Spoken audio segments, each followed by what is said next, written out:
after 9 o'clock here. We're in the sprout field this morning. Just come over here checking on the lads, see how they're getting on. It's this time of year now where we plant all the sprouts plants for the Christmas time. A few different varieties are planted. You'll see the workings of the machine here, fairly simple enough. There's 4 guys sitting on the back of the machine. The plants come in little modules here. The modules are in the trays, and we put the trays in the machine, and they basically just pull them out of the little modules, and they place them down.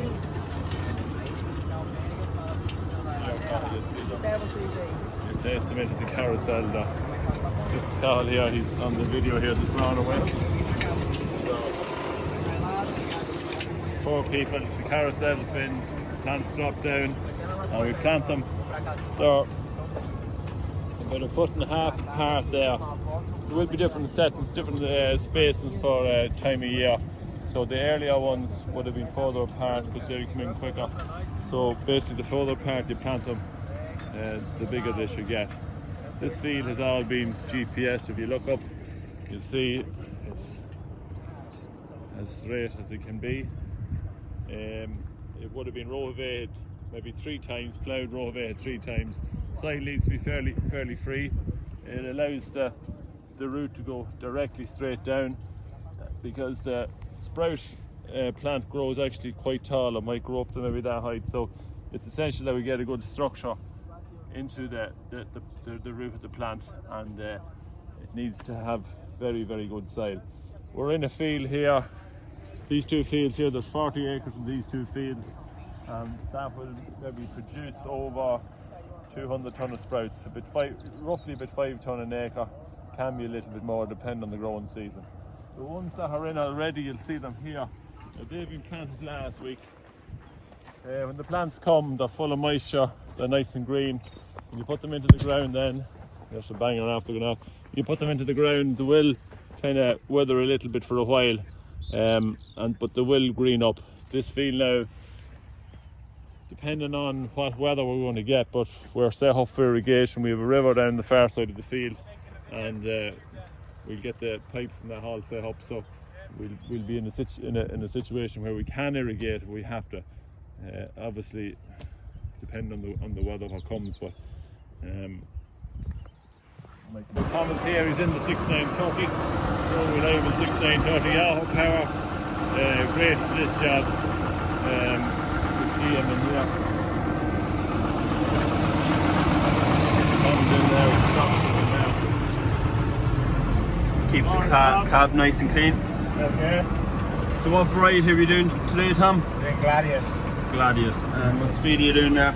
1.1. 1.1, nice and slow. Very slow, but very accurate.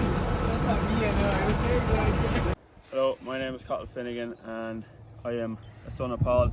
I'm currently studying Ag Science in DKIT, and I'm finished now in a week or 2.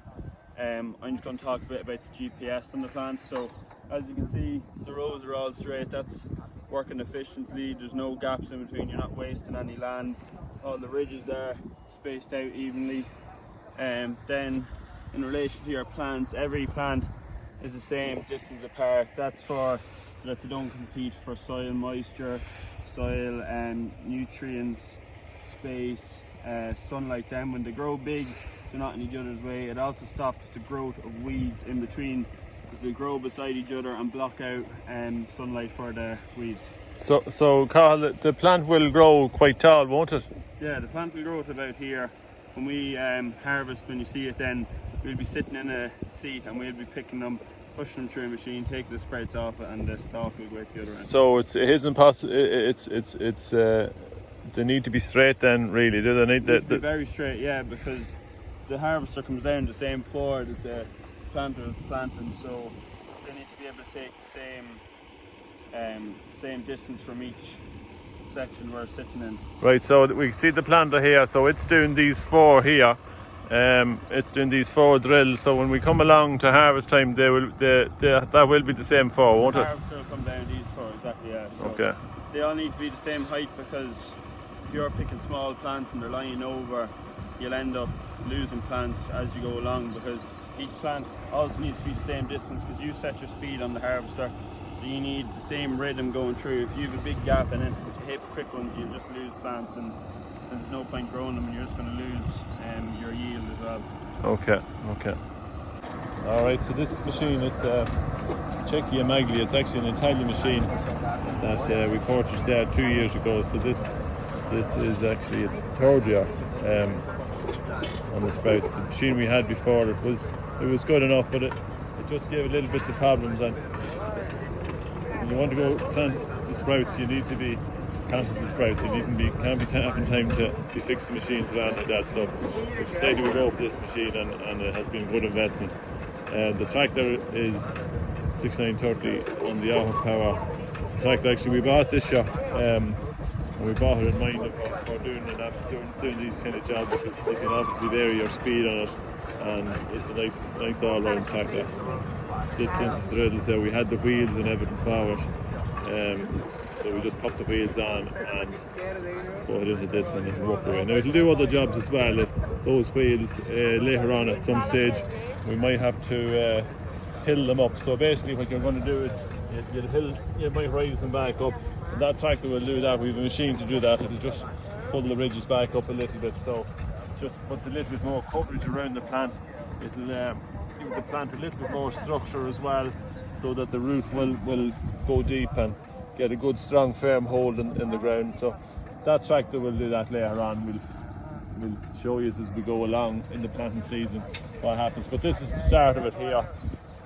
These plants will be harvested possibly Christmas week. Obviously it's a big week for us, but we will be going into the retail stores in October, maybe end of October, running through November, and then December being the busy month.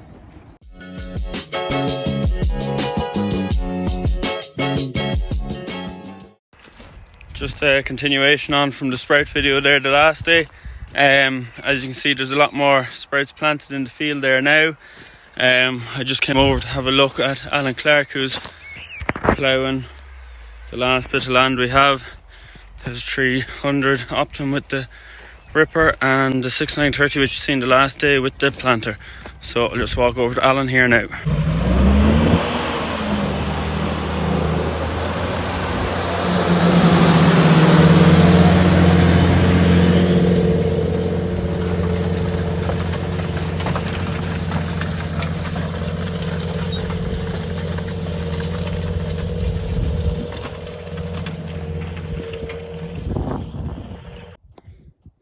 Right, so we're here with Alan Clark, who's working on Finnegan's farm.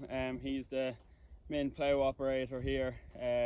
So Alan, tell us a bit about the tractor and the plough there first of all. It was John Deere A430. It's 340 horsepower and it's 7-4 Vernon plough. Ploughing about 50 acres a day.